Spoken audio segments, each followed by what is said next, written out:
Raquel and TJ, tell me a little bit about your film. Well, I'm going to let the director speak. I think we all know it so well. So basically, A Tuba to Cuba is a documentary that we did that chronicles Ben Jaffe, who's the son of the founder of Preservation Hall Jazz Band in New Orleans, going to Cuba in search of the roots of jazz. And this came at right about when the embargo was lifted. So it was a chance for us to kind of reunite with basically, in essence, family that we've been separated from for over 60 years. So tell me a little bit about what it feels like to you to be a part of the Sarasota Film Festival. It's beautiful. We worked on this film for 2.5 years, almost 3 years, and to have it sold out and everybody buzzing about it and everyone excited about it, I mean, I want to tear up and cry about it actually because it feels so good. This movie took, blood, sweat, and tears to make, and it's nice to see it so celebrated. 2.5 years. 2.5 years. And tell me what it means to you to be not only a part of the Sarasota Film Festival, but all the activities here. Well, it's wonderful that it's here in Florida. We've never spent much time here, so to come and see in the warm reception that we've received, the film's received, has been spectacular, and people have been so kind and nice. And yeah, you can feel it's a city that celebrates the arts. Yeah. Can you tell us about future projects that you'll be working on? Yeah, we have 2 projects in development. One is an episodic TV. Both are fiction, of course. And then another one is we just got the rights to a book called The Polish Boxer, which is going to be an incredible journey for us. Yeah. Well, congratulations again. Enjoy the last day of the festival.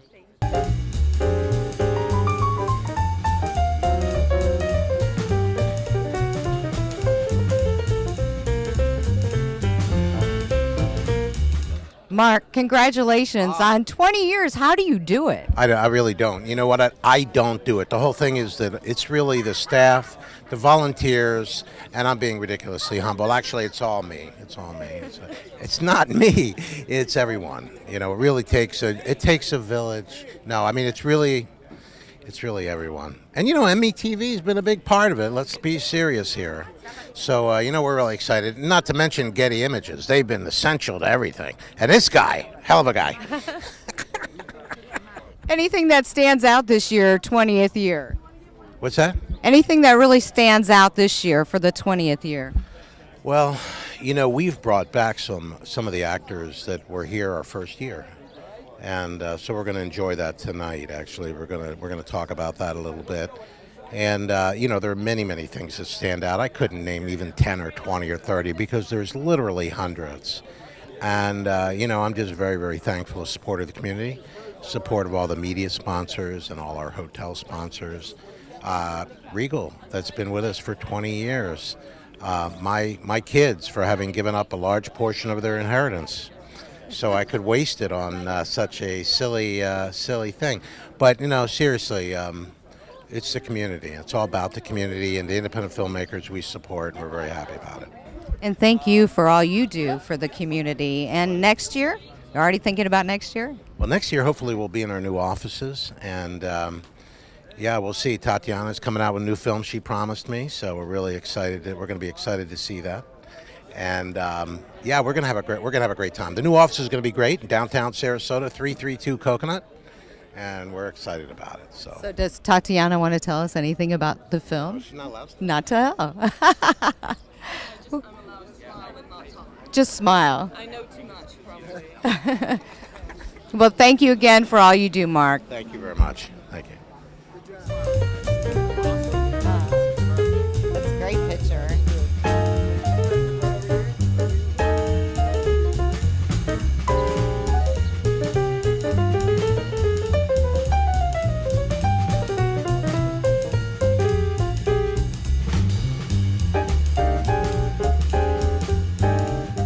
We're here with Nick Bollettieri at the 20th anniversary of the Film Festival. What does it mean for you to be a part of the Film Festival this year? Well, being part of a festival where I really developed my career, that's what makes it special. It started back in 1977 on Longboat Key at my home, then the Colony Beach Hotel, then a club and then to the academy. So when you're able to do this in your hometown, of what helped me be who I am today, it makes it special. And even better, isn't it? Well, you know, each day I say to myself, I got to make it better. But this is reaching the ultimate, and to have all these people come. And what an honor to have a film of your history and all that you've accomplished and all that you've given to society. Thank you for that. Well, I think giving is what I want to be remembered for. Not the 10 number ones of the world, but the kids we got into college and making an impact on their life. That's what Nick wants to be remembered, especially for the inner city children. And you've done such a great job of that. Any students that stand out? You mean now? Yes. Well, whether or not you'll ever have an Agassi, Solis, Curry, Venus, Serena, Sharapova, Becca, but we have a lot of good ones, and one of them is the Oswego girl. Her father came here from Africa in 1995, been a coach at the IMG Tennis Academy. Last year she ended up number 1 in the world and turned pro at 15 years old. 15. She's only 15.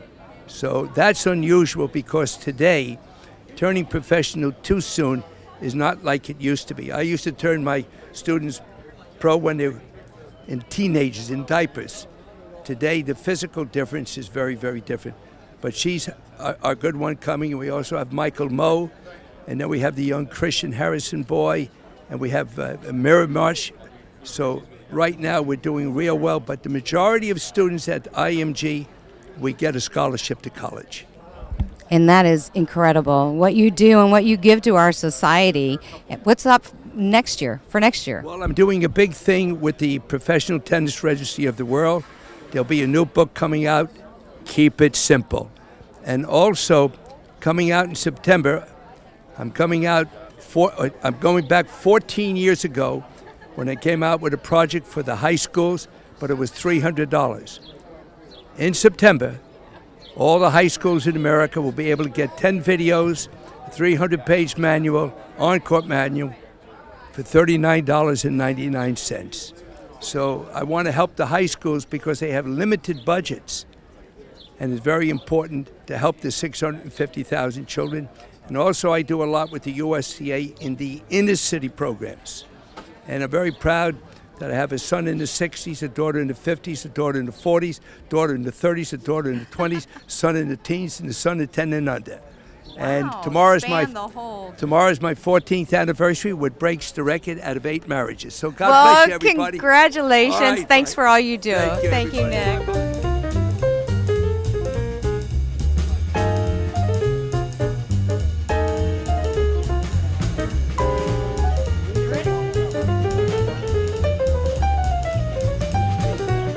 Here with Bob Davis and Bob Ferentz. And Bob, I understand you're a tennis star in your own right. Oh, I don't know about star. I love the game. I've been playing it all of my life, and it's been very good to me. No star, though. What does it mean to be a part of the Sarasota Film Festival? Well, I'm here to celebrate Nick. Nick is a living legend whose accomplishments will never be eclipsed. And you know, he's getting on in the years, but he's still got the energy and the enthusiasm and love for the game that he's always had. And I'm just proud to be here and be part of the celebration with him. Wonderful. Bob? Ditto. Just ditto? I agree 100%. And Bob and I have known each other for an awfully long time. We've both known Nick for an awfully long time. He's in so many halls of fame. He has coached and trained so many #1 players and so many top-ranked tennis players throughout his career. He's written and co-authored so many books, at least one of them with you. But and so I almost think this is a culmination of a spectacular career. I know there will be more. I know that there'll probably be a follow-up movie, a follow-up book, or whatever. But I'm sure it means a tremendous amount to him. Well, and he told me that, you know, he's really trying to reach other high school students by providing more affordable videos for them. And what an inspiration to others that can't get down here to Florida. Very few people know about Nick's real legacy, and that is having partnered with Arthur Ashe to create the Ashe Bollettieri Cities Tennis Program, which taught over 20,000 children urban children that would never have the opportunity to hit a tennis ball or hold a tennis racket, not only how to play, and many of them are still teaching tennis and playing tennis today, but the values of staying off of drugs and maintaining their health and the value of education, and that is Nick's real legacy. And to pass that on and out as far as he can is amazing. It is. It is. He's a remarkable human being. Very humble. Well, that's not one of his biggest qualities. We'd go quite go that out far, but I do want to reiterate what Bob just said, is that when we always talk about how many #1 tennis players in the world, that is such an incredible echelon, such a higher reach for so many people. But he deals with so many youngsters and so many players that aren't going to. Maybe we'll get a scholarship to college. He can help out with their education. That is a big part of his legacy.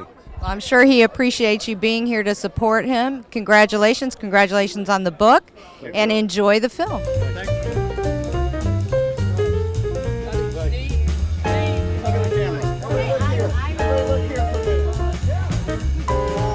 We're here with Tony and Sarah Zanoni. So great to see you, and I understand you were one of the first to be coached by Nick Bollettieri.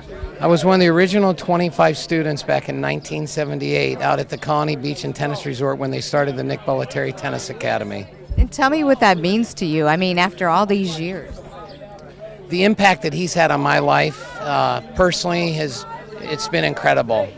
Truly shaped who I am today, my motivation, my persistence.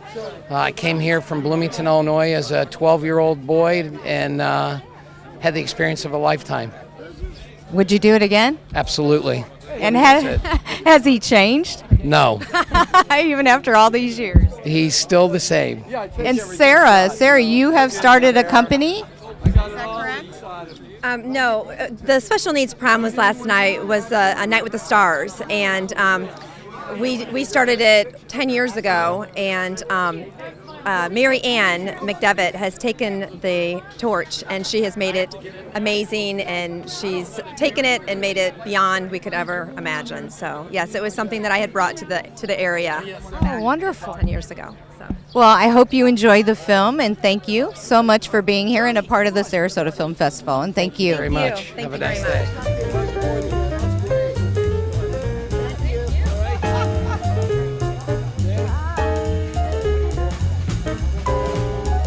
We're here with Jimmy Bollettieri. So great to see you today. Nice to see you, and I can feel the energy walking in.